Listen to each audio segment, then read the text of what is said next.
সেনগুপ্ত বাড়িতে সকলে মিলে আনন্দ হইহুল্লোড়ে মেতে উঠেছে। পার্টিতে সকলে এক এক রকম সাজ দিতে চলেছে, যেটা ভেবে তো সকলে ভীষণ খুশি। এদিকে মিশকাও তৈরি হয়ে যায় পার্টিতে আসার জন্য। পার্টিতে এসে সকলের সামনেই বোম ফাটাবে। অন্যদিকে কবিরের মন আজ ভীষণ ভালো।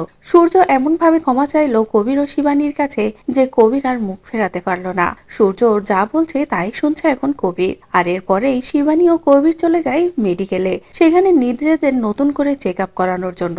যদি কোনোভাবে কোনো কিছু হয়, এই আশা করে হসপিটালে গেলেই মিশকা যে ডক্টরের কাছে ট্রিটমেন্ট হয়েছিল সেই ডক্টরের সাথেই দেখা হয়। কবির ও তার সম্পর্কটা এতই ভালো যে কবিরের ট্রিটমেন্ট করতে করতে ডক্টর মিশকার করা সব ষড়যন্ত্রের কথা বলেই ফেলে। এমনকি এটাও বলে যে মিশকা আজ সেনগুপ্ত বাড়িতে গিয়ে সকলের সামনে এই কথাগুলো ফাঁস করতে চলেছে, ডক্টর সূর্যকে বিপদে ফেলতে চলেছে।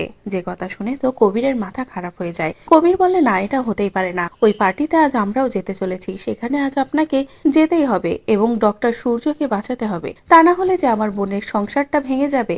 এত বছর পরে যে সংসারটা জোড়া লেগেছে, আবারও আমার বোনের জীবনটা তছনছ হয়ে যাবে। আর এটা বলা মাত্রই কবিরের বন্ধু রাজি হয়ে যায় পার্টিতে যাওয়ার জন্য। এদিকে মিশকাও পার্টিতে গিয়ে যখনই বলে সকলের সামনে যে সে মা হতে চলেছে, এমনকি সূর্যের সামনে, দীপার সামনে প্রমাণটাও রাখে যে সূর্যের বাচ্চারই মা হতে চলেছে মিশকা, ঠিক তখনই কবির গিয়ে হাজির হয় আর বলে, এটা তো মিশকা তুমি দিয়েছো প্রমাণ, এবার আসল প্রমাণ দেবে এই ডক্টর।